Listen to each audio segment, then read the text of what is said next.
Isang magandang umaga po sa ating lahat. Pagbati po sa lahat ng ating mga kabalikat sa pagpapaunlad sa sektor ng takahan at pangisdaan.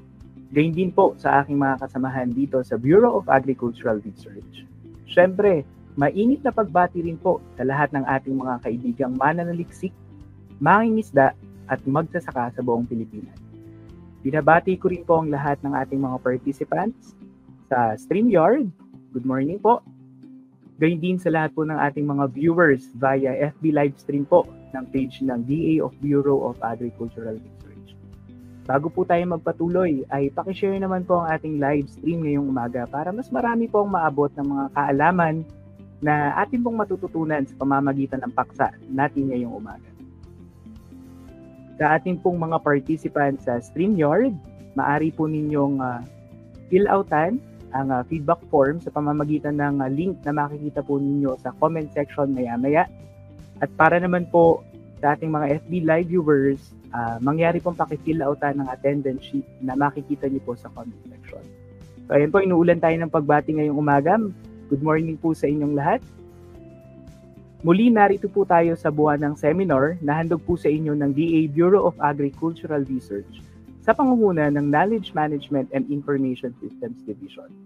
Halina at sabay-sabay po tayong matuto sa paksa natin hindi lang ngayong araw, bagkus sa buong buwan, na may pamagat na macro-propagation and improved banana farm management.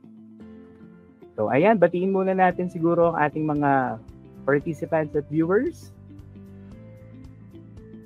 Ayan, meron po tayong pagbati galing kay Miss Mary Lacquais, if I pronounce it right. Good morning po. Ayan, galing po kay Sir Edison Braza. Good day from Braza University of the Rizal System Tanay Campus. Good morning, sir. Good day po from Ma'am Mildred Bunuan Salacu from Nueva Vizcaya State University. Nako, balita ko po ay napakarami po nating participants ngayon na galing sa Nueva Vizcaya State University. At buong-buo po ang kanilang suporta sa ating kaibigang mananaliksik at presenter ngayong umaga. Kaya naman po ay hindi ko na pakakatagalin pa. Hayaan po ninyong ipakilala ko ang ating mahusay na mananaliksik at kaibigan para sa paksa po natin ngayong umaga. So ang ating pong presenter ay nakapagtapos ng kanyang PhD in plant breeding sa University of the Philippines, Los Baños. Siya rin po ang kasalukuyang or siya po ang director ng NVSU Citrus Resources Research and Development Center at siya rin po ay kasalukuyang Professor 3 sa nasabing universidad. Ilan po sa kanyang mga pinagkakaabalahan ngayon, napaka-busy po ng ating resources speaker.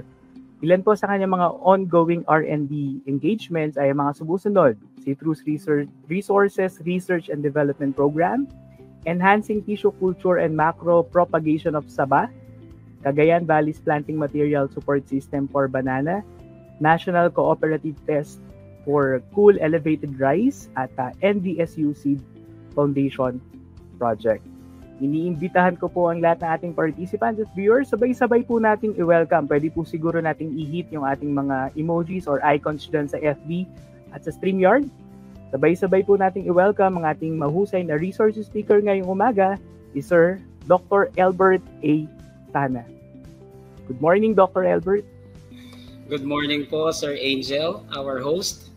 Thank you for this privilege of having me as your resource speaker today.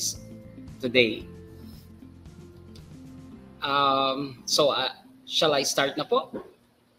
Yes, sir. Sana take it away po. Okay, paki-play na po yung ating PowerPoint.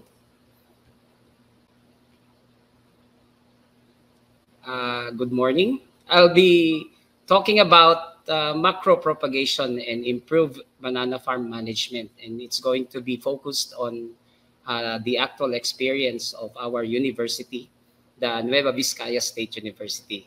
Kaya marami ngayong magpa-participate kasi ikinalat namin sa buong kapuluan ng Nueva Vizcaya State University itong online seminar series ng DA BAR. Thank you. Yung ilang mga bumati, Sir Angel, mga estudyante ko yan sa plant breeding class nila. Okay. O shout out na yun, di ba? Thank you po for your support. Thank you, colleagues from the College of Agriculture of NVSU under the leadership of our Dean, Dr. Alduin D. Pablo. Hello, sir. Okay. I'd like to invite everybody to join me in reciting what I call Panatang Makasaging. Okay? So, next slide please. Paano ba to? Yan. Mga kababayan, itaas natin ang ating kanang kamay at sabay-sabay nating bigkasin ang panatang makasaging. Ako ay Pilipino, taos-pusong nanunumpa. Nagagampanan ko ang mga gawain para sa isang mahusay na pag-aalaga ng saging.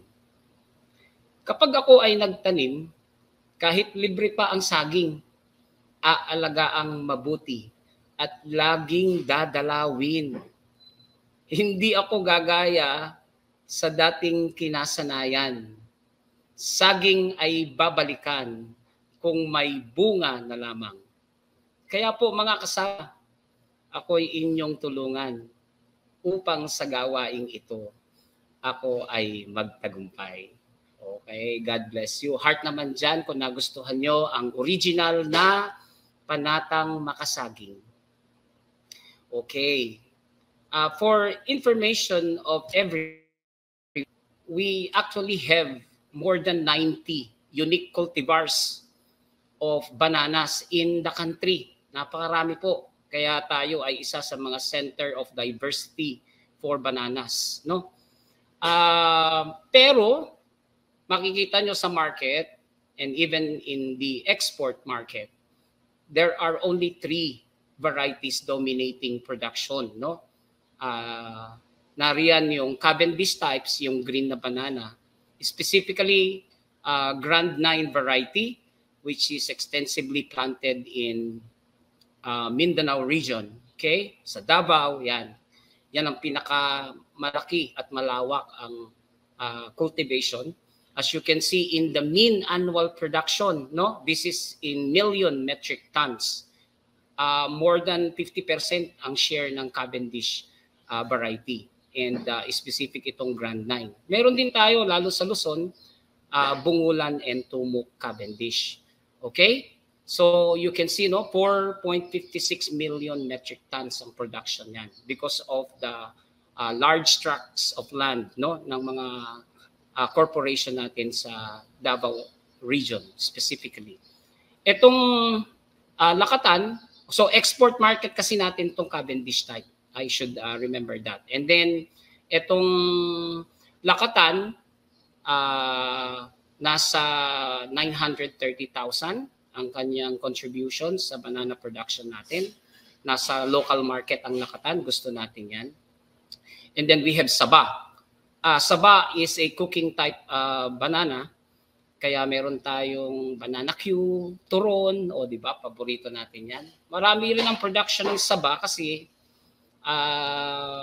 meron niyang local and export market as banana chips. O di ba? So meron siyang 2.55 million metric tons. May insight tayong makukuha dito. Yung mga pictures ko, itong nasa isang part ay Tumuk, yung isang malaking bunch na nasa right, sa top right ay Grand 9 yan. And then we have Lakatan and we are familiar with Saba and Cardaba. Okay. We can have some insights on the data that is presented here, no? Yung mean fruit yield, look at the mean fruit yield column. Pinakamalaki, di ba, yung Cavendish type? 53 metric tons per hectare ang yield niyan. Samantalang ang Lakatan ay nag-a-average lang ng 16.8 and then ang Cardaba 14. Yung Cardaba dapat malaki yan eh. Ang yield potential niyan ay sabi ko yield potential class, sorry. Ang yield potential niyan is about up to 30 metric tons per hectare. Pero ito kasi calculated data to for the last 5 years. So actual data ang pinagbasihan ng average fruit yield. Ano? And ang isang insight na gusto naming i-share dito sa session na to, which I will have the discussion, ano, yung focus natin, is itong differences, of course, could be mainly due to variety. Isang malaking factor yan, ang genetic makeup nila. And then we can have an insight on the management. Nasa Davao o nasa Mindanao region, yung Cavendish type, yung Grand 9, extensive ang cultivation, well-managed ang mga farms kasi corporation yan. Ang laki-laki nang nare-realize nila na yield per hectare. Itong Lakatan, malaki rin ang potential yan. Umaabot sana yan ng 20, yung Saba up to 30. Pero ang isang bagay bukod sa kanyang variety ay yung level of management, which I'm going to talk about in this session also. Okay, so to put context in our discussion, I'll be going to talk about our NVSU experience. So I'd like to present to you banana production in our region, no? Banana production in Cagayan Valley. This is from the Philippine Statistics Authority. Latest data natin to. So meron lang sa Cagayan Valley na about 335 metric tons annual volume of production, all banana, including the 3 varieties, no? And this comes from about 26,000 hectares. Tingnan nyo yung Philippine production, ano? That's 9 million from over 400 hectares of land. So roughly mga 3 to 4% yung contribution ng Cagayan Valley. Maliit pero merong production, considerable na production ng banana sa Cagayan Valley. Binigay ko rin yung data sa by province sa yield per hectare, ano. So makikita nyo rin dito na ang Cagayan Valley in total, in general, ay 12.92 for all varieties of banana. 12.92 metric tons per hectare. Mas mataas pa yun sa Philippines. It's 20.35. Yan pa rin ay influence ng calculations because of the high yield of Cavendish type banana. So, and the level of management in the farm. So, I'd like to talk about, I will focus on 2, no? Technical constraints. Marami yung constraints sa banana production. Alam din ng audience natin yan, I believe. Pero I'll focus on 2 technical constraints which our university address sa banana industry ng Cagayan Valley. Una, problems with major banana diseases. 3 tong ibinigay ko dito. One is banana bunchy top virus. Ang tawag ng ating mga farmers dyan ay tunggro ng saging. And it infects all cultivars. Although itong Saba Cardaba natin na types ay medyo may tolerance, no? You can have at least 2 to 3 cycles of production pagka meron tayong Saba. Ang Panama disease, specifically tropical race 4 ng Fusarium. Ito naman ay Cavendish types ng Mindanao ang malaki ang problema. Okay, until now yan, ano? Itong Fusarium wilt, tropical race 4 specifically. Then itong banana brack mosaic virus. Ito naman ay mas may concern sa Saba and Cardaba. So itong mga pictures, pinapakita niyan yung symptoms, typical symptoms nitong 3 diseases. We have here the banana bunchy top virus. And then itong dalawang ito, yung foliar yellowing, yung wilting, sa Fusarium wilt ito. Tapos itong, ang tawag dito ay necrosis ng vascular bundles ng banana. Dire-diretso yan sa vascular bundles ng banana. Makikita nyo pag kinat ninyo yung pseudostem, may mga dark brown na patches, very obvious po for Fusarium wilt. And then sa itong picture na to, yung mosaic pattern, yan, banana brack mosaic yan. And then itong red-brown streaks, spindle-shaped streaks sa pseudostem when you open the sheets. Yan ay typical symptoms ng banana brack mosaic virus. Okay. Another technical constraint is the low-level technology production, specifically in smallhold farms. I'm referring to about 3 to 5 hectares, no, na banana farms. In our recent survey in Nueva Vizcaya, we found out that less than 10% of our banana growers apply improved production practices and management. And this has resulted, of course, to low yield and continuing high incidence of pests and diseases. Yung mga practices na napapakita dito, less than 10% lang po ng banana growers ang nag-a-apply niyan. Yung proper mat sanitation, yung application ng fertilizer, yung bagging. Pag engage ka sa export, may export po din dito ng bungulan and tumbok, pero hindi as extensive as the export market done in Mindanao. So may mga nagbabag ng Cavendish banana. In Nueva Vizcaya, we have bungulan and tumok for export in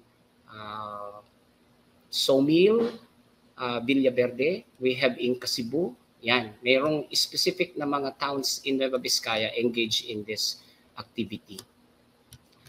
Okay. So, paano in-address yan dalawang technical constraints na yan ng Nueva Vizcaya State University? So, let me walk you through the project that we have in our university. I'll start with the NVSU Planting Materials Production Facility. Dear audience, the quality of planting materials for banana is very important. The major diseases that we have can be transmitted through infected materials. So infected mother plants, infected suckers. Pag may sakit yung mother, lahat nung pwede niyang ilabas na anak ay infected, magiging infected. 90 to 100%. So, strategic yung production ng quality planting materials para if you are producing clean or planting materials that are not infected with the disease, yung major diseases na nabanggit ko, then makakaasa ka na you will have a harvest pagka na-manage natin ng tama yung planting materials, ang tinanim natin. So, pag may bumibili sa nursery ng NDSU, mga walk-in clients or nagpa-reserve ng planting materials, we give them our techno guide and we explain to them, you are buying your plants, you will establish a new farm, then manage it well kasi sayang naman ang investment, di ba? So sabi ko nga sa Panatang Makasaging, sama-sama tayo para magtagumpay. So anong meron ang NVSU? We have our tissue culture laboratory, matagal na po yan, since 2013. Maraming tumulong na mga government agencies sa amin, kasama po ang Department of Agriculture, Bureau of Agricultural Research. So, nakapacitate ang aming laboratory para makapag-produce ng mga planting materials. We have screen house and ang pogi points ng aming facility, we have a disease indexing laboratory. So, we are detecting in our laboratory banana banchitap virus, banana brack mosaic virus, and isinama na namin dyan ang banana mosaic virus. Okay? So, dahil hindi masyadong problema ang Fusarium wilt, dahil wala pa tayong tropical race 4 dito sa Luzon, nasa Mindanao kasi yan. Yan ay nadala ng kung ano at nagkaroon ng tropical race 4 dyan. Sa Luzon, hindi pa nakikita ang tropical race 4 ng Fusarium wilt. Okay. So, let's continue. Punta na tayo sa, ito pala gusto ko itong i-plug in. Siyempre, DA Bar ang partner natin.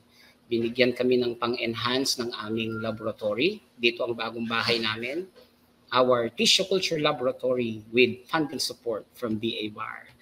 Yay! Thank you po. Ito ang investment namin sa ating topic ngayon, banana macro propagation in NBSU.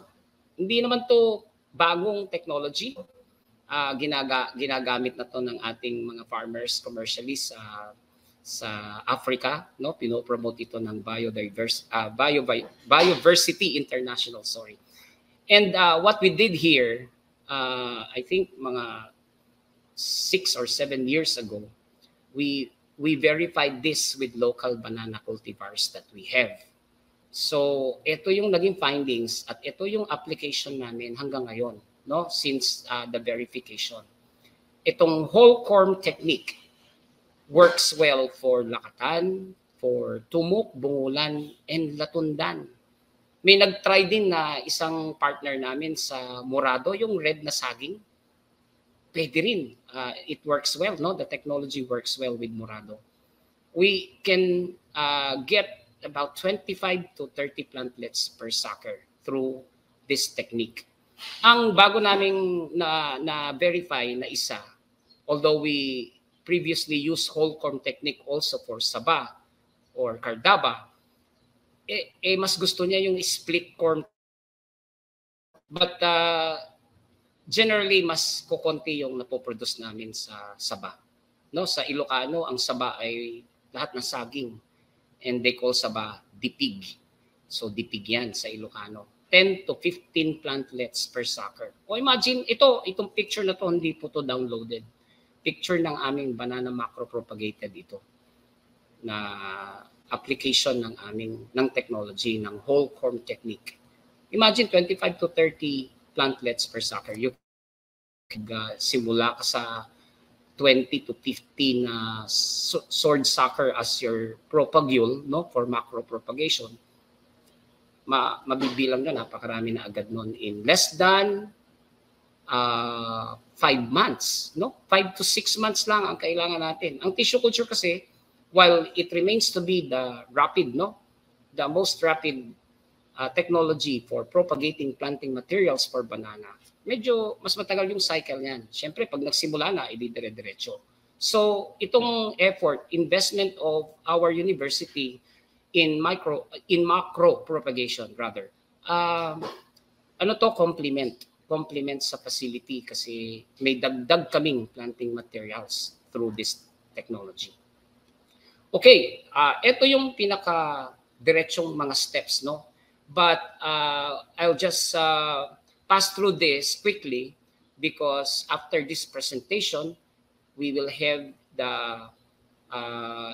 audiovisual, no? Naggawa po kasi kami ng ABP for banana macro propagation in Tagalog version.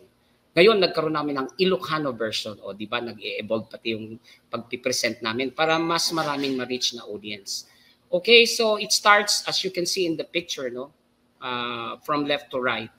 Dapat tama yung sword sucker as the main propagule, no? Ito yung planting material natin na pagkukunan ng plantlets. It's processed, no, by pairing and peeling the sheets until we have this corm. And then dito sa picture na to, hindi kitang-kita, pero sa video makita nyo in detail, we are excising the growing tip. The principle in banana macro propagation, specifically itong whole corm, and even yung split corm technique, no, we induce the growth of lateral buds. Napakarami pong lateral buds dito sa circle ng corm. And lahat yan suppressed because of the growing center or the growing tip. Di ba tawag natin dyan, kung alam nyo, apical dominance.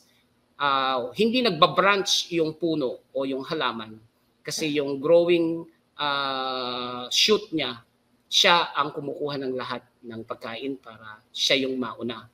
So yung ang dami-dami palang lateral buds dito sa paligid ng corm.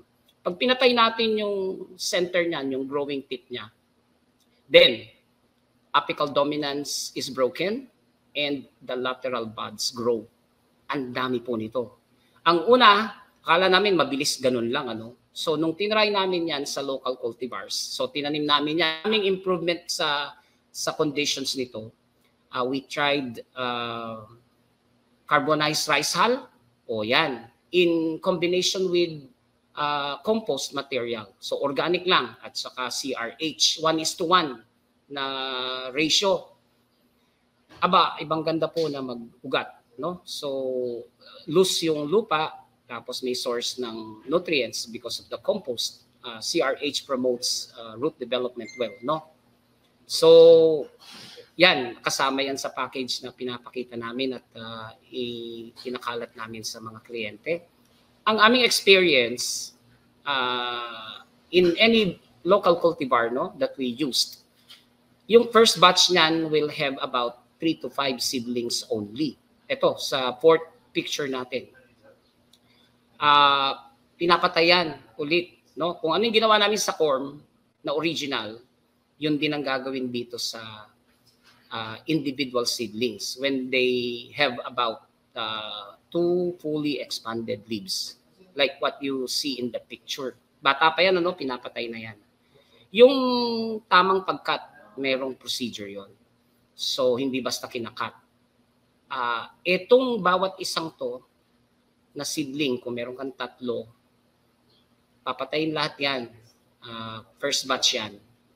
Yung next batch ang napakarami, as you can see in the next picture. You can get as high as 15 to 20, no? 15, yan, 15 average. Doon sa isa, no, sa isang corm. So mga sabihin natin 6 to 7, 5 to 7 na new plantlets, new buds and new shoots growing from each decorticated. Ang tawag doon decortication eh. And yung stress na yon ng decortication, yung pagkat netong first batch ng seedling, yan ang nag-i-induce ng further growth ng buds and new plants from the mother corm. So kung may 3 yan at tigli-5 agad, you have 15 from a single sucker. First batch pa lang po yon, no? Lalaki yan, katulad nito sa picture na susunod. You can now harvest this as a plantlet and you can transfer this to individual polyethylene bags. So ito yon, para ding tissue culture ang itsura niyan. Pero shortened yung period ng multiplication. Ang dami nito pag lumabas sila. After harvest, siyempre careful harvest yan. Buhay pa yung corm. New batches, no? Up to 2 pa. 2 more batches will emerge from this. Pwede ulit i-harvest yon as new planting material. So sa record namin sa data, sabi ko kanina 25 to 30 kaya sa mga desert type banana.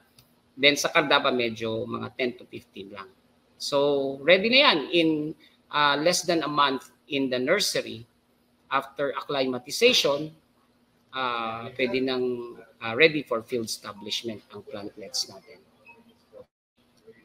So yan yung banana macro propagation technology. Alam nyo na after ng application namin ito at tuloy-tuloy yung production namin ng plantlets, we package a project and it was funded by DA-BAR. It's about transferring the technology, the macro propagation technology, specifically for Bungulan, Tumok, and Lakatan to a partner farmer organization. So we identified bigas, kaya yung project namin tinawag naming NVSU Bigas Partnership. We implemented this 2019 to 2021. Ito yung framework ng project. NVSU took charge of training, so we capacitated the members and officers of the organization. We provided the disease indexing service kasi ito, quality control to. We have to index the mother plants before they are propagated kasi kailangan we make sure that the mother plants or the source of the suckers are clean, not infected with any of the major diseases. And then we did the coordination and monitoring of our partner. So si Bigas is Balangon Integrated Growers Association of Sawmill in Villaverde. Hindi po yan rice organization, no? Balangon is another term for Cavendish banana. sila yung nag-manage ng nursery. So dito sa project, na i-enhance namin yung nursery nila, na-equip namin sila on whole corn macropropagation and nursery management.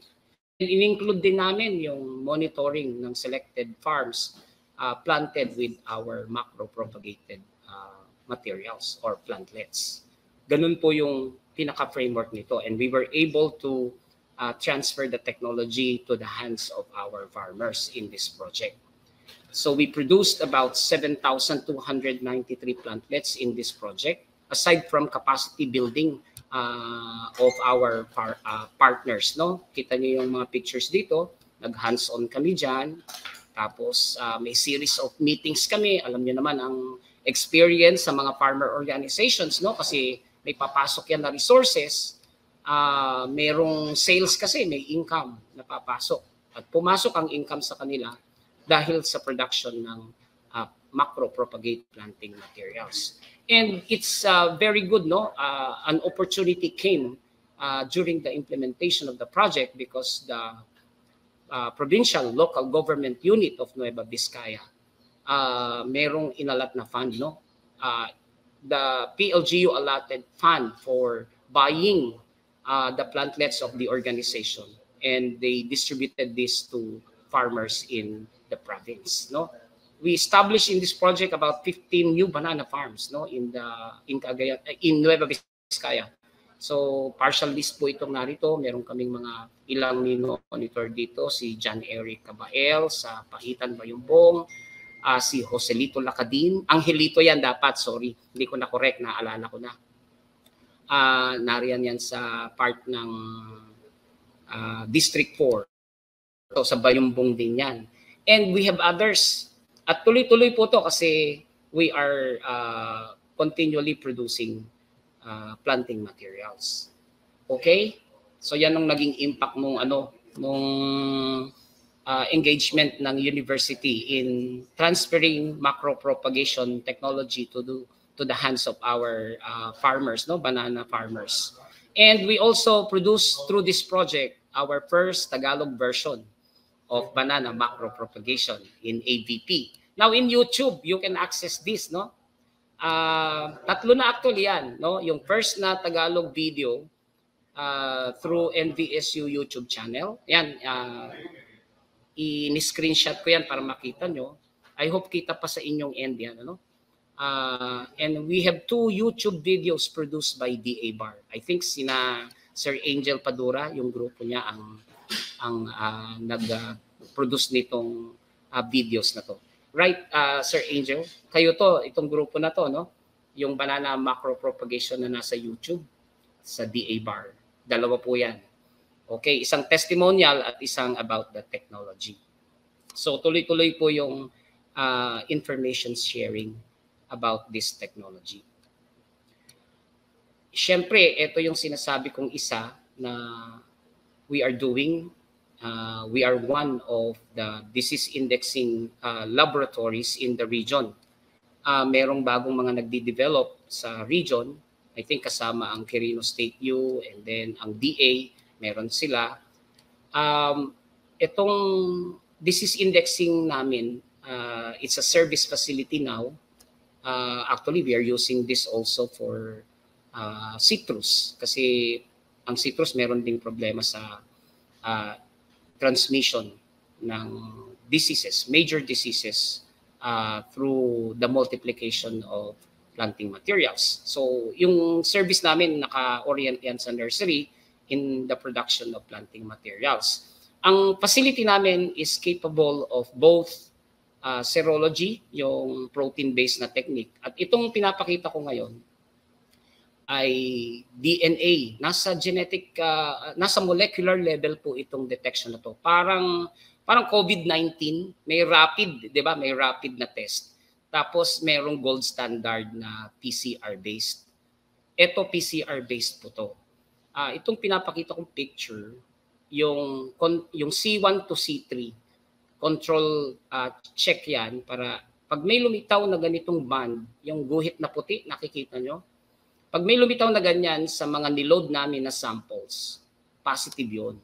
So, itong figure na to shows you that the banana samples that we tested for banana bunchy top virus, no, were negative, no?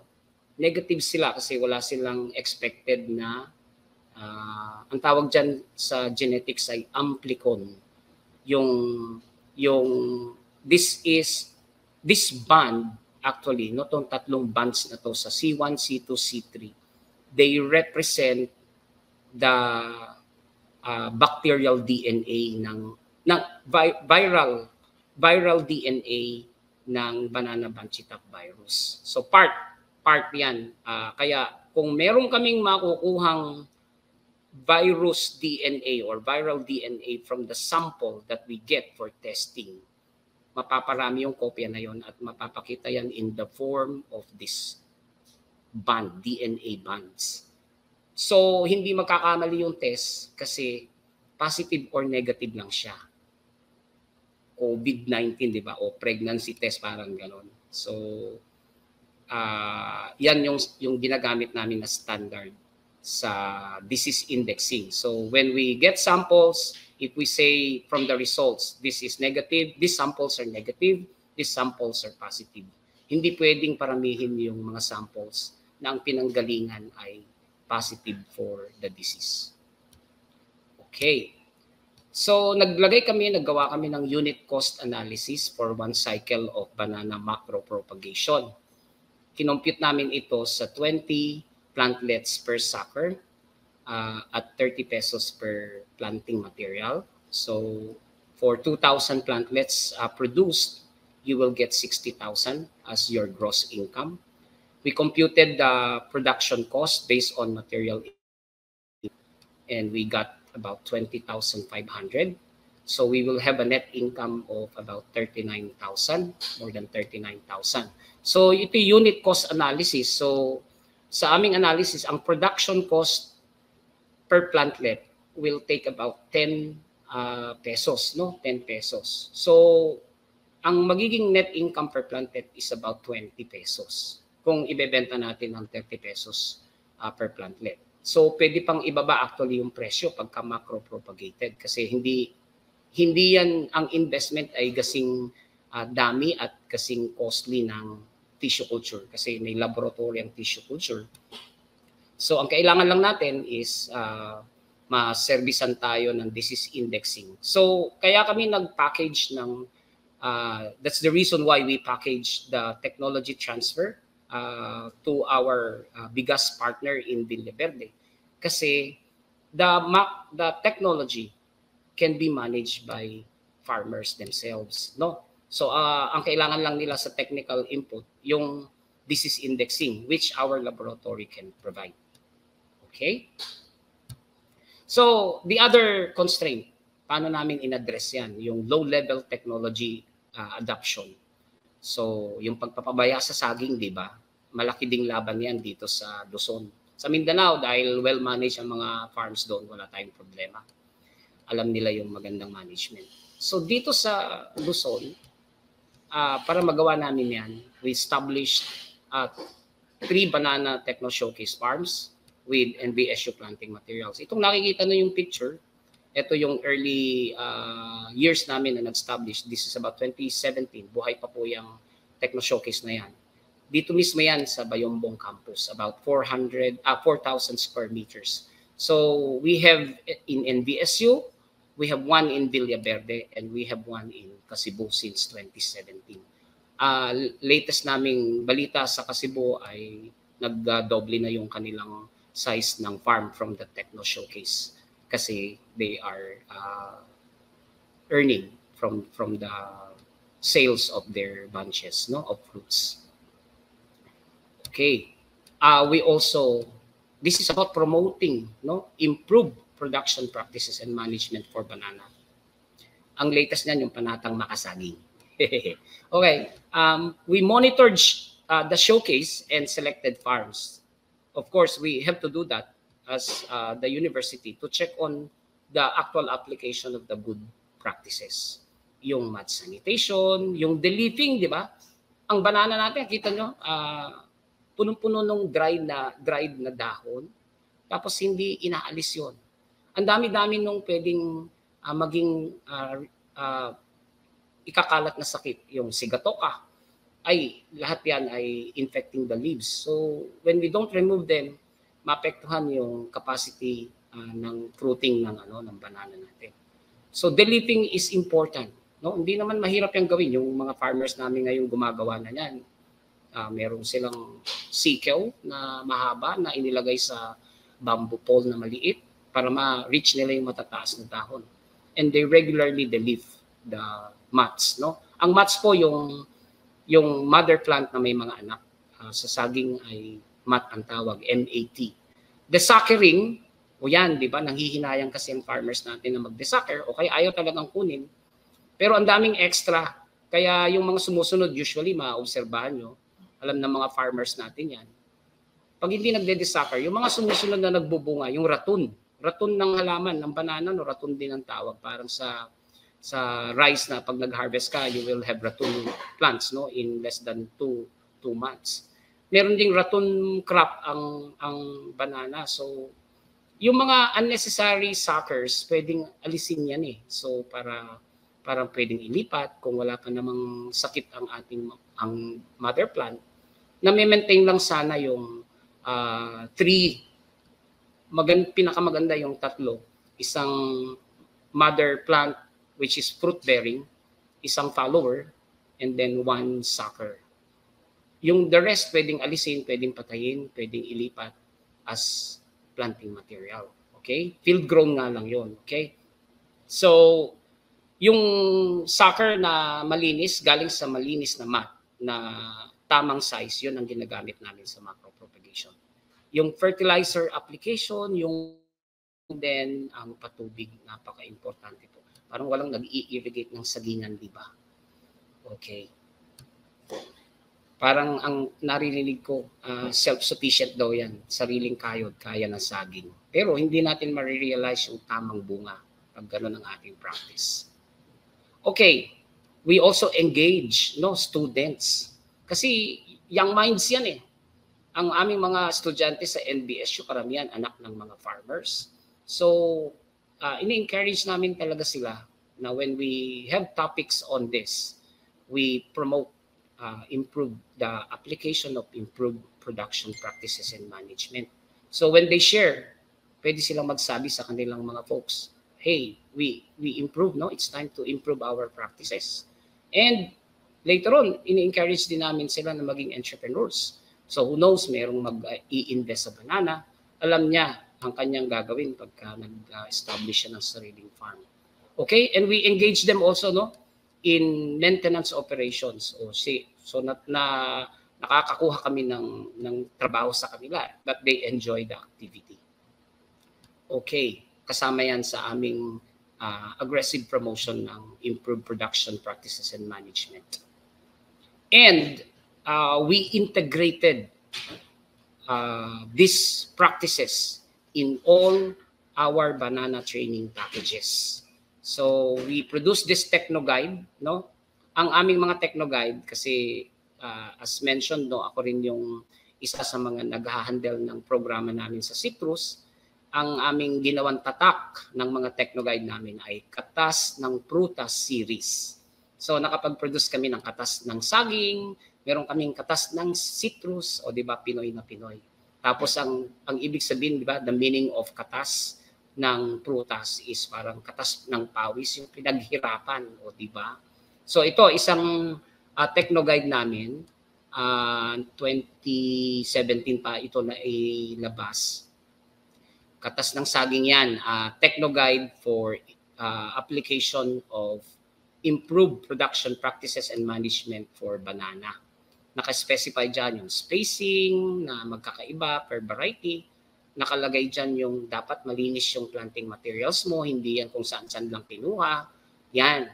Tapos, sa lahat ng trainings namin, I think ito, nasuma ko to, we have 4 farmer groups in Kasibu and in Villaverde of Nueva Vizcaya. So, may mga farmer groups na kami na nabigyan ng mga ito at saka sila yung nakapacitate sa mga trainings ng NBSU about banana.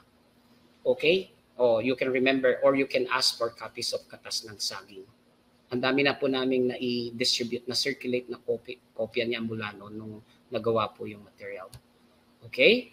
Ito lang yon, hindi ko naman i-discuss pa po yan.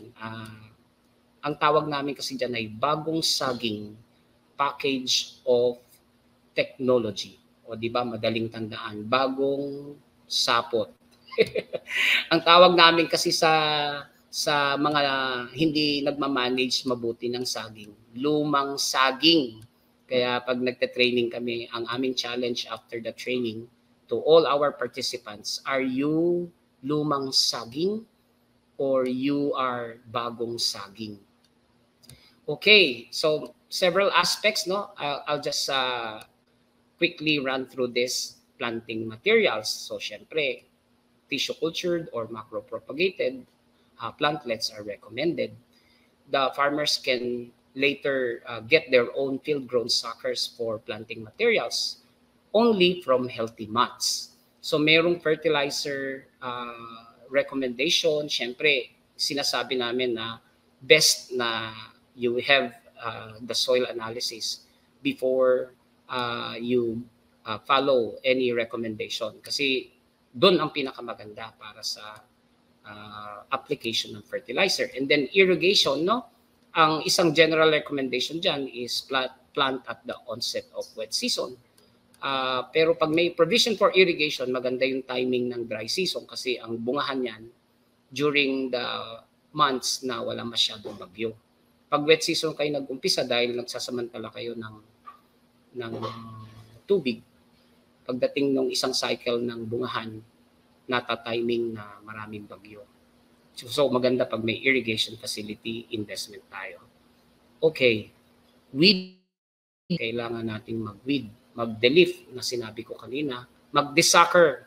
Yung mga mulching, hindi ito yung imported na plastic mulch. Ito yung mga plant litters in your farm that you can place over months to conserve moisture and to control weeds. O di ba, practical yan. And then yung disease management, ang isang removal and burning of infected plants. Okay? Then you can spray insecticide against vectors like itong aphids kasi, number 1 yan. It spreads banana bunchita virus. It also spreads banana brack. So, ang insecticide ginagamit not to control the virus but to control the insect vector. Yung propping pagkailangan, marami naman tayong bamboo poles when needed only. Yung debudding, pinapractice to, yung bud removal after appearance of pole sands. Mas mabilis nalalaki ang mga fingers ng ating bunch.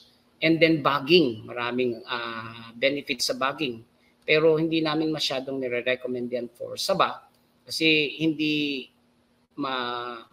maraming expense na dagdag yan. Samantalang ang value ng saba natin is about 13 to 15 pesos per kilo.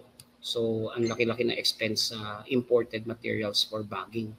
Pero yung lakatan and Cavendish nagbabagya kasi ang taas ng value nun. Okay, for export. So, this is done after debudding using perforated plastic sheets. You can Google yung current price nito and the materials available. Okay? Nag-develop din kami ng cost and return analysis. Pero dahil ang mga techno showcases namin ay saba, sa saba namin to ginawa kasi actual na experience, no? 2 cycles of production lang nilagay ko dito. So this will cover about 2.5 years to 3 years. Yung first year, definitely wala kayong kikitain dahil sa malaking investment kasama na yung land preparation. So ito nakalagay dito. That's 12,500 kilos. Yung 625 na mats for 1 hectare, ang spacing ng saba dyan ay 4x4 or you can have 5, mas maliit yung number. Okay? Itong 625, 4x4 yan, meters. So, ang first cycle niyan, kahit abutin yan ng 18 months, no? Up to 2 years, depending on the variety or strain ng banana, ng saba, 20 kilos ang aming inilagay dahil yan ang actual na naging harvest, no? Average. 20 kilos times 15 pesos ang bentahan. Up to 17, may 17 pesos na for saba. So sa 15 namin ginamit yan, that's 12,500, that's 187,500. Kung 15 pesos per kilo, 12,500 kilos na first cycle harvest. And then, ang aming experience, kahit maganda na yung management, meron pa rin pagbaba. Tapos hindi lahat, 80% lang nung mats ang nagbunga for the first ratoon. So, ang calculations niyan sa 1 hectare is 625 mats times 0.8 sa 80%. Tapos mas mababa yung kanyang bunch weight. Okay? Second, first ratoon to, 17 kilos. So that's 8,500 kilos from the first ratoon times 15. That results to an additional of 127,500 pesos for a gross income of 315,000. Malaki pa rin, di ba? Malaki ang gross income ng banana. Pero sa first year ng investment kasi malaki yung expenses. Material inputs including planting materials kasi nire-recommend na nga namin na you buy your planting materials to make sure that you will start with clean plantlets for establishment of your farm. So kasama dyan yung material inputs sa planting materials natin, fertilizer, pesticides, and farm tools. Kung merong investment sa maliit na screenhouse, mas maganda. Kasi later on, you can also sell your own planting materials. But you need a screenhouse para your plantlets will be protected. And then dito sa aming calculations, wala dito yung screenhouse. And then itong labor of 60,000 for to more than 2 years, 2.5 years para doon sa coverage ng first ratoon. So that's gives you a total of 196,020. So deducting this from the gross income, you will have a net income of 118,980. ROI of 60%. Okay. Yan. I think that's all, and we are ready to have our AVP team. Thank you very much. Thank you very much, and God bless.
technology. Ayan, muli marami pong salamat Dr. Elbert A. Sana at sa buong NDSU team behind Yes, that very informative video po na for sure ay makakatulong po sa ating mga banana growers. So, ini-encourage ko po, ini-invite ko pa pala ang ating mga viewers sa FB Live at ating mga participants dito sa live stream na hit naman natin yung heart emoji or icon para pasalamatan si Dr. Elbert A. Sana. Palakpakan natin si Sir. Thank you so much, Sir. Yan, yehey, congrats. Thank you Ayan, po. Thank you very much, Sir. Nakainom ka na ba ng tubig o nakalago ka na ba ng kape, Sir? Kasi meron tayong... Ako kanina. Ayan, mga 6 na katanungan, Sir. Okay, Ready ka na po ba? Yes po. Ayan. So, siguro, Sir, let's start on this question. Especially baka yung iba nating viewers kanina ay hindi naumpisahan yung presentation. May nabanggit ka kanina, Sir, na ang saging kasi para siyang sariling lago. Yung po ba yung term na ginamit mo kanina? Sariling sikap. Ayun, sariling sikap. Kasi for most of banana growers, siguro ang nasa isip nila, pag pumunta ka sa taniman ng saging, natural namang lumalaki at lumalago. Dumadami ang saging, di ba? Kasi parang laterally kumakalat nga yung suhi niya, if I recall it right. Ngayon, Sir, paano ba natin na matutulungan yung ating mga banana growers na maintindihan kung bakit kailangang una gawin yung proper farm banana management, particularly yung macro propagation despite na mabilis namang lumago at dumami ang saging? Maganda yung question and thank you for that, Sir Angel. Okay, Sir. Ang ini-encourage natin yung bagong saging. Kaya natin gusto yung bagong saging kasi ang lumang practice na walang maintenance, proper maintenance, nag-i-encourage ng pagdami ng sakit. Kaya yung mga farms, pag yan ay tumatanda na at hindi natin yan nilagyan ng tamang management. Una, maliit na yung ibubunga. Ikalawa, sources yan ng mga pwedeng ikalat ng mga insekto like aphids sa other farms. So, naperwisyo ka na dahil hindi mo inaalagaan yung mga saging mo, nakaperwisyo ka pa ng iba kasi lumilipat sa iba yung sakit na galing sa farm mo. O di ba ang laki-laking consideration nun para mag-adapt tayo ng technology. Itong macro propagation, malaki ang benefit nito dahil farmers can manage the technology. Kung gusto ito, mas maganda to sa organization ng farmers like what we did in NVSU. We partnered with Bigas. Kasi merong kikitain ang farmers sa pag-produce ng planting materials. Until now, priority ang production ng adequate planting materials na siguradong malinis. Kasi ang problema sa field-grown sucker, sabi mo nga, nanganganak naman yan. Yun po yung ina-address natin kaya nilagyan ko rin ng kaunting emphasis yung disease indexing, di ba? Yung detection ng sakit. Kasi po pwedeng healthy appearing yung ating itatanim na galing sa isang mother plant. Yung pala merong sakit. So sa detection in the lab, makikita yan na positive o negative. So ang recommendations namin pag meron kaming binigyan ng service sa disease indexing, sabi namin huwag mo lang gamitin to kasi hindi pwede. So magkakalat yan ng sakit. Ganun yung mga pwede nating benefits sa technology at saka sa improvement ng ating practices sa management ng banana farms. Marami bukod dun sa benefit na kukuha natin yung potential yield ng ating banana varieties. So we benefit economically too, di ba? Kasi nagpapatuloy yung bunga. Pag nanganganak ang saging, syempre, hirap na hirap yung area na pinagtaniman. Merong nagtanong sa akin na farmer na, bakit po ba kasi yung susunod na raton, yung sumusunod na bunga, hindi na kasing ganda ng una? Abay, isipin po natin kung walang suporta yan sa fertilizer, tapos hindi nyo inaalis yung lapis na sucker, lahat sila doon kumakain, di po ba? O di yung susunod na generation niya, mas maliit na yung ibubunga kasi nag-aagawan sila sa pagkain sa iisang area. That's why we encourage yung reduction ng sucker, maintain ninyo ng 3 lang, tapos suportahan natin ang pagkain. Doon, i-maintain natin yung laki ng bunga na ibibigay sa atin at sa atin. Ayan, thank you so much, Dr. Sana. No, so to give emphasis lang, hindi porket dumadami at lumalago yung mga saging sa taniman, okay na yon. Katulad po ng sinabi ni Dr. Sana, ay maaaring nagdadala ng sakit yon na eventually makaka-apekto sa kalidad o dami ng bunga ng saging. Now, in connection to what you said, sir, diba parang sa presentation mo po kanina, you have enumerated yung 3 diseases or viral infections na mainly nakakatama or nakaka-apekto sa mga sagingan sa Pilipinas. So these are the banana bunchy top, yung Panama, at saka yung banana black mosaic.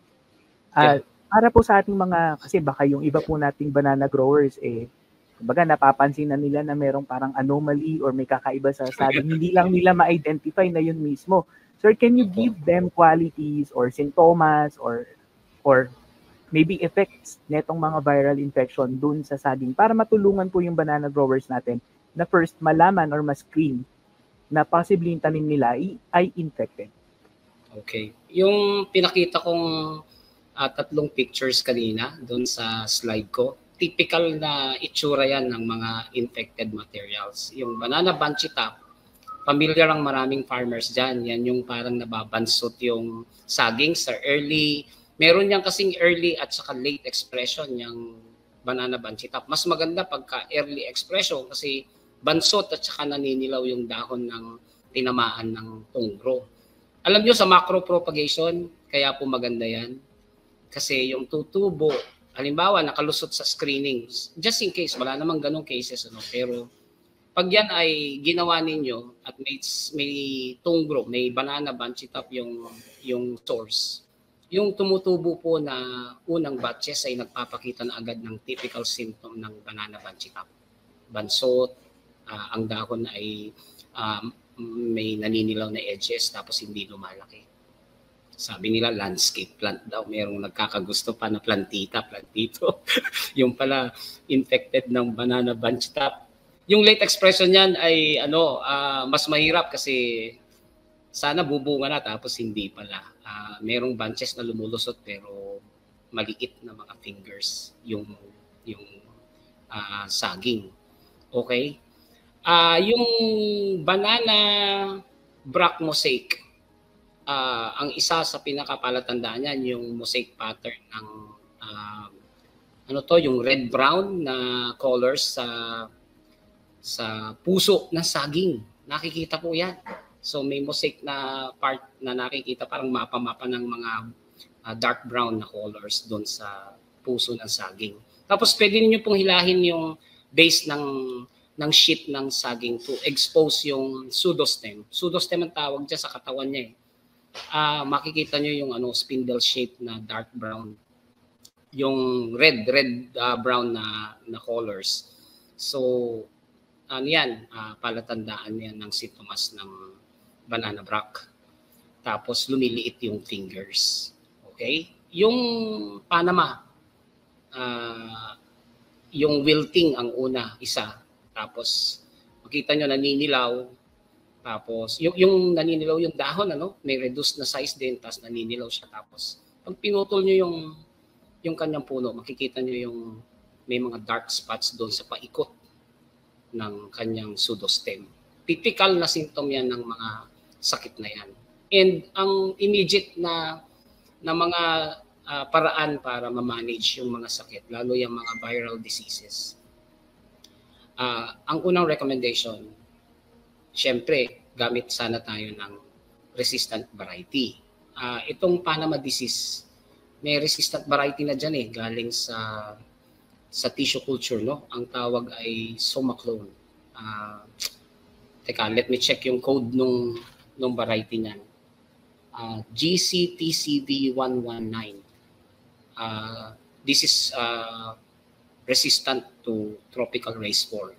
This was developed by the Taiwan Banana Research Institute. So you can check that out, meron ding dinevelop ang Institute of Plant Breeding.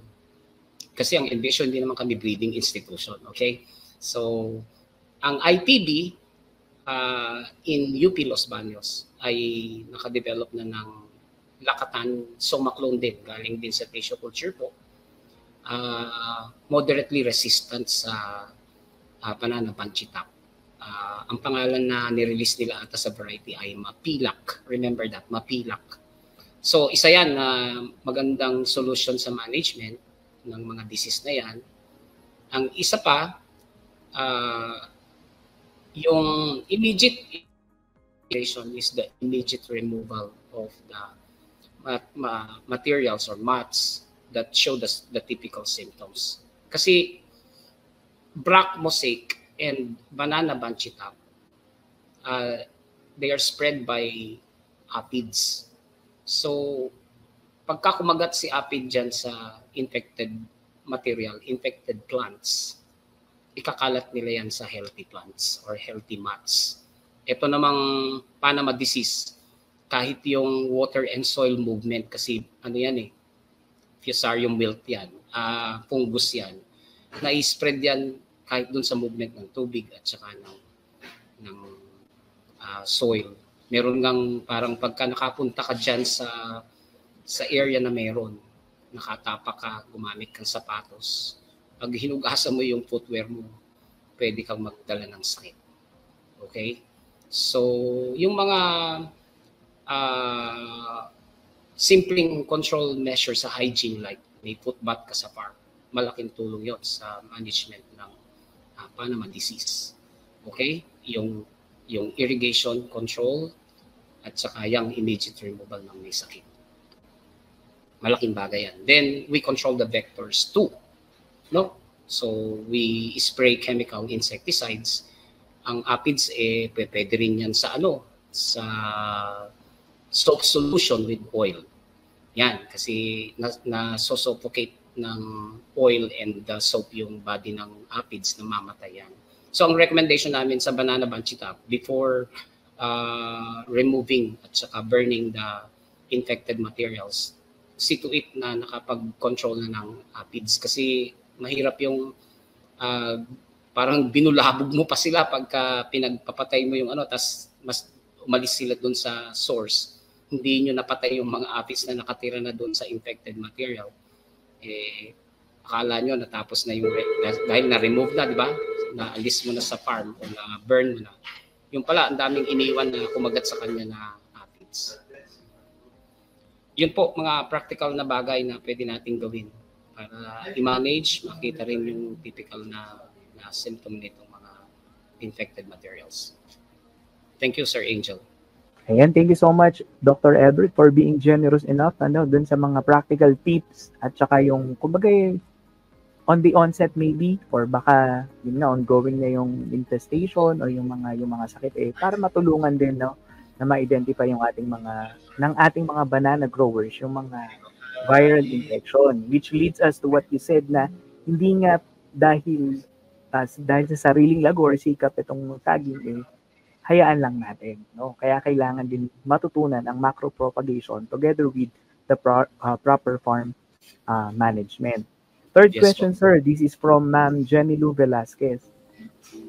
Meron daw po bang ginagamit na fertilization sa saging kapag nilagay na siya dun sa macro bed bago siya ilipat sa polyethylene na mga seedland or bags?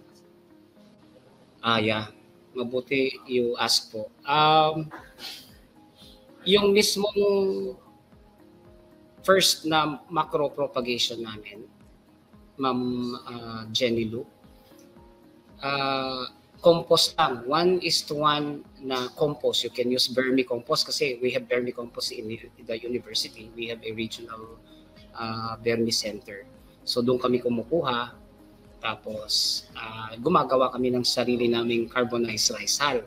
Maganda yan kasi alam nyo ba na dahil ginagawa ng CRH yan yung dating libre na rice hull ay binibili na ngayon.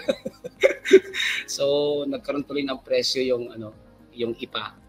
But we develop our own chimney and so we are producing our own CRH. So we're using CRH in combination with vermicompost, 1:1 ratio.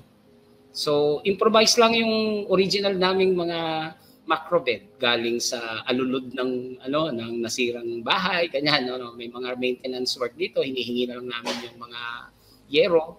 So ginawa namin. Kita niyo yung picture namin na original pa yung mga pictures na yun na dati namin ginamit. Although nag-improve na kami ng konti pero nagmamahal kasi ang materials. So sabi namin maganda rin yung kung ano yung meron na available sa farm, yun ang gamitin. So yung fertilizer, wala yan sa unang batch kasi may compost tayo. So ang application nagsisimula mga 2 weeks po after ng first transplant ng second batch. Bali second batch na po kasi yung maiha-harvest ninyo. Kasi yung first batch na 3 to 5 seedlings, pinapatay lahat yon. Kasi doon manggagaling sa bawat isang yon yung bagong plantlets. And we can get, sa aming experience, we got 3 batches of planting materials from the same corm, original corm. So, pagka-transfer po noon, mga 2 weeks para ma-acclimatize muna. Ang medium ng aming inilalagay sa polyethylene bags ay 1 part CRH, 1 part compost, and 1 part garden soil. Tapos, naglalagay kami ng few supporting fertilizer like ammonium sulfate at saka itong triple 14. So, ano lang po siya, isang kutsaritang inilalagay sa gilid nung polyethylene bags para hindi masunog yung seedling. Yan po lang ang recommendation namin. Then, lalaki yan in less than siguro 1 month to 1.5 months, ready yan for field establishment. After na, malalaki kasi po agad yung yung maha-harvest na may ugat sa first batch and second batch. So, it takes about less than 2 months, no? 1 to 1.5 for field establishment na yung macro-propagated seedlings natin. Okay, thank you, sir. Let me now jump to the fourth question po. This question is from Sir Ian. Since ang iniiwasan nga po natin dito ay yung, di ba, yung viral infections, yung mga infestations and all. Hindi ito po ba kailangang sterilize yung lupa na pagtatamnan and at the same time yung corm na itatanim to make sure na yun nga, yung tutubong mga plantlets ay disease-free? Yeah. Thank you, Sir Ian. Maganda yung point sa sterilization. Advantage yan ng CRH kasi sinunog yan eh. Diba? So maganda yung media. Hindi kailangan ng sterilization na may investment pa. Dahil yan ay dumaan sa low fire, low oxygen para marami siyang potassium na natira. Nawala na yung nitrogen niya pero marami siyang potassium. Maganda siyang media. Pampaugat pa kasi loose yung lupa, yung medium. Itong mismong corm, ang recommendation lang namin dyan ay you soak it for 30 seconds sa fungicide solution. You can use, basta fungicide, wag na tayong bumanggit ng name ng commercial na brand, but it's fungicide. 30 seconds lang, we are using 10 ml in 5 liters na tubig. So, isosok mo yung corm before you place them in the macro bed. Dapat may fungicide kasi yung event na mag-decay yung corm, na prevent niya. So matagal yung lifespan nung corm. So pwede ka makakuha ng 2 to 3 batches of seedlings. Ang laban niya kasi pagka nabulok yan, mahihirapan na mag-produce ng planting materials. Ayan, thank you, sir. Bago tayo magpatuloy dun sa 3 pang natitirang tanong, sir, para rin makapagpahinga ng mabilis si sir sana. It's alright po, Sir Angel. Nag-enjoy naman po tayo. Ayan, we encourage our participants po. You can see in the comment section po yung link po ng ating feedback form. So, paki-fill outan po yan. Magko-close po yung feedback form natin ng alas 12. Ayan. So, sa pagpapatuloy, we have another question and this is from the Igbayog Pride. Sir, anong buwan daw po yung maganda sa paglilipat ng mga plantlets sa plantation? You mean, ang ibig sabihin po ba ni Igbayog Pride ay establish ng farms with macro-propagated planting materials? Ibig sabihin, itatanim na sa field. Kasi sabi dito, yes sir, sa plantation, sa field. Sa plantation. Ano? So, kung if I get it right, ang isang general recommendation kung nabanggit kanina, it's good to establish the farm during wet season kasi we don't have concern with supply of water. Okay? So, yung first 3 months niyan, pagka wet season yan, wala kayong problema. Pagka nakagraduate yan ng 3 buwan, magandang survival ng saging. Okay? Ang disadvantage na nakita namin sa sariling experience, na nakita rin ng farmer namin at sinasabi niya sa amin, sir, maganda yung pag may irrigation ka, na pwedeng mag-supply ng tubig anytime. Mas maganda yung dry season kasi yung timing, kung ang panahon natin, ang wet season natin generally ay May, no, o late May, tapos June, meron ng ulan. Pag bumilang ka at ikaw ay nagtatanim ng lakatan, you have 13 to 14 months. So parang iikot yan ng isang taon. Papalo yan ng may bunga ng papasok ang mga basang-basa na panahon, tapos may ulan, may bagyo. Delikado yan pagka malaki na yung bunches, di ba? So, pagka nagsimula ka ng early, medyo March, February, yan. Pag umikot yan, lalampas ka na doon sa season na may puso na, mayroon ng bunches, tapos nakaka-harvest kayo na hindi matutumba. So, maganda may irrigation facility tayo para maganda yung timing so we can calculate kasi meron namang data sa maturity. Maganda po na meron tayong irrigation facility. Provision po, pwedeng kung hindi naman malaki ay makakapagdilig tayo by hose or may furrow irrigation sa malalaking plantation. Thank you po. Ayan, thank you, Dr. Albert. Another question is, ito siguro fast tracking na sir, no? So halimbawa, naikait na natin yung mga farmers na mag-macro-propagate together with the proper farm management. Fast tracking na din sa harvest, sir. Meron po bang pinagkaiba talaga yung kalidad saka siguro yung dami ng bunga ng bunga ng saging na pinalaki through the macro-propagation versus doon sa conventional lang na tumubo lang and then namunga? Okay. Ang assumption po dyan, para parehas lang sila, yung field-grown sucker should come from a healthy mat. Dapat wala siyang infection. Pag walang infection yan, itong macro-propagated, wala ring infection, kahit yung tissue cultured, walang infection. Ang magmamatter ng difference na is management.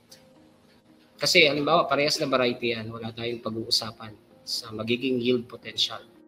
But the yield potential can only be realized if we manage well our farms. So, ang lamang kasi ang lamang kasi ng mga tissue cultured and macro-propagated plantlets, like what we are producing, meron kaming disease detection to make sure that they are clean. So they come from a mat. The sources of our suckers are not infected. Yan ang magiging difference nilang malaki. Tapos, ang isa pa, let me share that with you. Yung uniformity kasi ng seedlings ay nakukuha dito sa ganitong technology kasi napapagsama-sama namin yung magkakaedad na planting materials. So when we sell to our clients, when we sell or when we give, no, pagka meron kaming opportunity na may libreng planting materials through our projects, magkakaedad yung binibigay namin na plantlets. So when they begin to produce buds and then nag-develop yung bunches, hindi naman siyempre literally sabay-sabay, pero parang ganon, no? Nagsimula na sila, makita mo may puso lahat. Hindi naman 100% agad, pero makikita mo. Pag field grown kasi, kung anong available na stage, yun ang kukunin natin. So pag nag-establish tayo ng farm, usually may mga nauuna kasi mas mabilis na nag-recover, mayroong na late na nag-recover. Yan ang problema. Samantalang pagka galing sa nursery, well-established na kasi yung roots niyan yung root system. So kung magkakaedad pa yan, di pag inihanay mo yan sa tamang spacing, ma-expect ninyo na mas uniform ang growth and development nilang lahat. Okay, thank you, sir. Maganda doon, lalo na doon sa mga nag-a-aspire na lumaki yung kanilang mga banana plantation. Kapag uniform nga naman yung plantlets na ginamit mo sa magkakaedad, yun nga, yung development niya, as well as siguro yung harvest season, yung dami and all, ay mas madali mong makokontrol, mamamanage.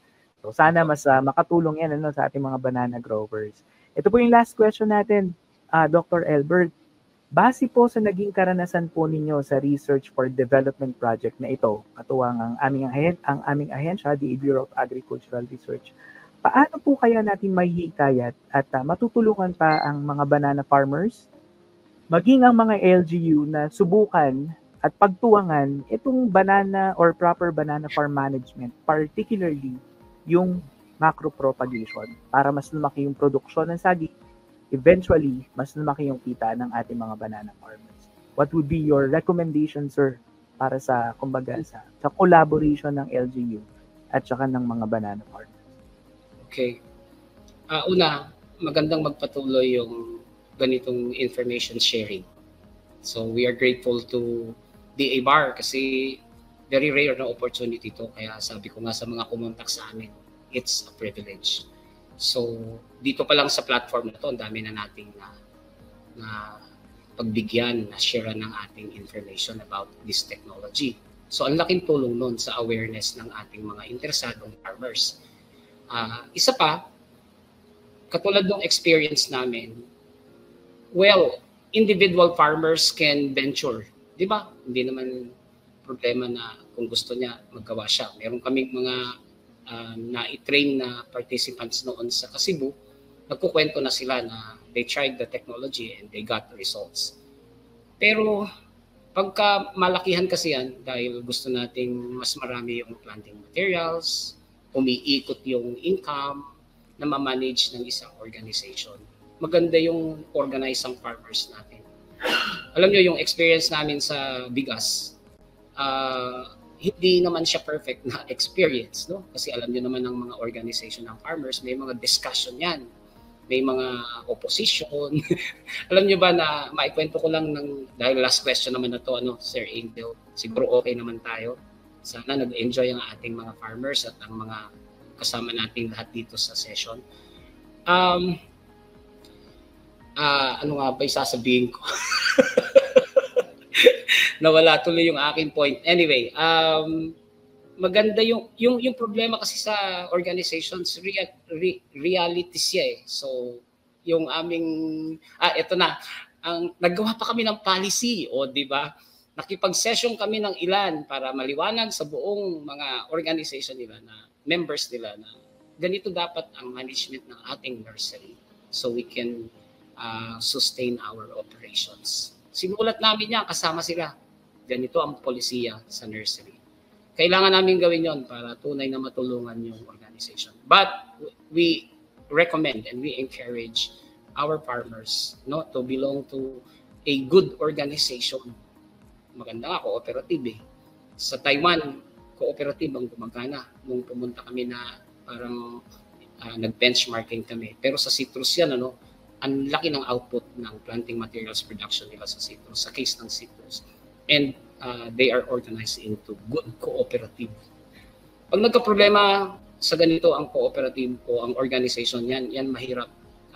Real na problem yan na dapat meron ding input sa social preparation ng mga nag-member para maiwasan yung mga problema na parang yung pag-handle ng resort. Yun po, I think yun yung isa.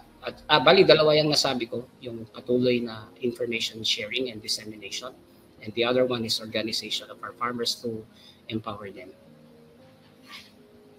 Ayan, thank you so much, sir. Muli, iniimbitahan ko ang ating mga participants and viewers na bigyan or i-hit po natin ulit yung heart reaction, like, applause, para naman na maramdaman ni Dr. Albert sana na sobrang na-appreciate natin yung information. Ay, sir, at the same time. Yes, sir. LGU pala yung isang part ng tanong. Yes, sir. Ikukwento ko lang ng less than 30 seconds. Napakahalaga po ng role ng LGU sa coordination. Alam niyo po yung LGU sa Villaverde, yung LGU sa Bayumbong. Ang contact namin dyan, mga MAU nila, pati sa Kasibu, mga MAU, Municipal Agriculture Office, Municipal Agriculturist. Napakalaki po ng tulong kasi sila yung coordination sa farmers, sila yung monitoring. Nagbibigay sila ng focal person para sa project ng university. Dito sa experience namin, they gave us focal persons. So, pati monitoring kasama namin sila.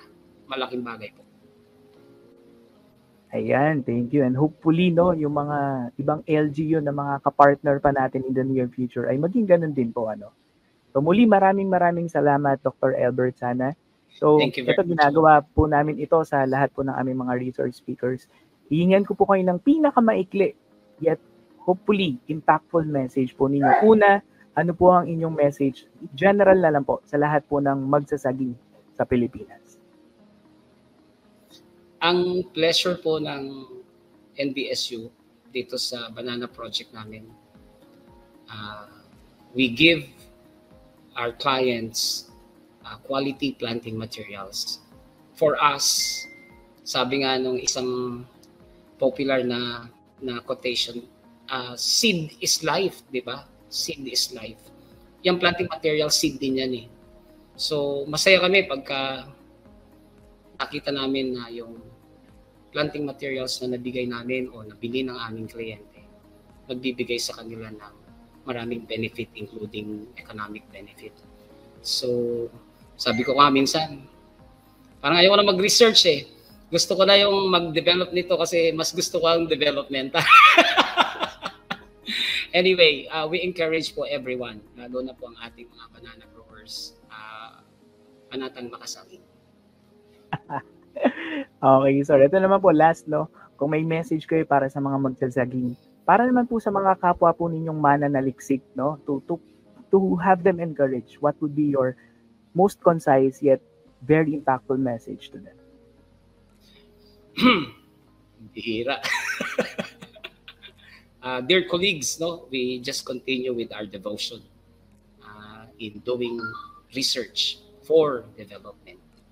Kasi ang buhay ng ating generation of technology ay when it's translated to what our clients can use and what benefits can they gain from our R&D. Thank you po. Ayan, thank you so much, Dr. Albert A. Sana. At dahil po dyan, it is our privilege po to award you this certificate of appreciation. Ayan, isa-send po namin ito sa inyo soon kapag ganito'y napadpad dyan somewhere sa Cagayan, baka next week maybe. So allow me to read the citation po of the certificate.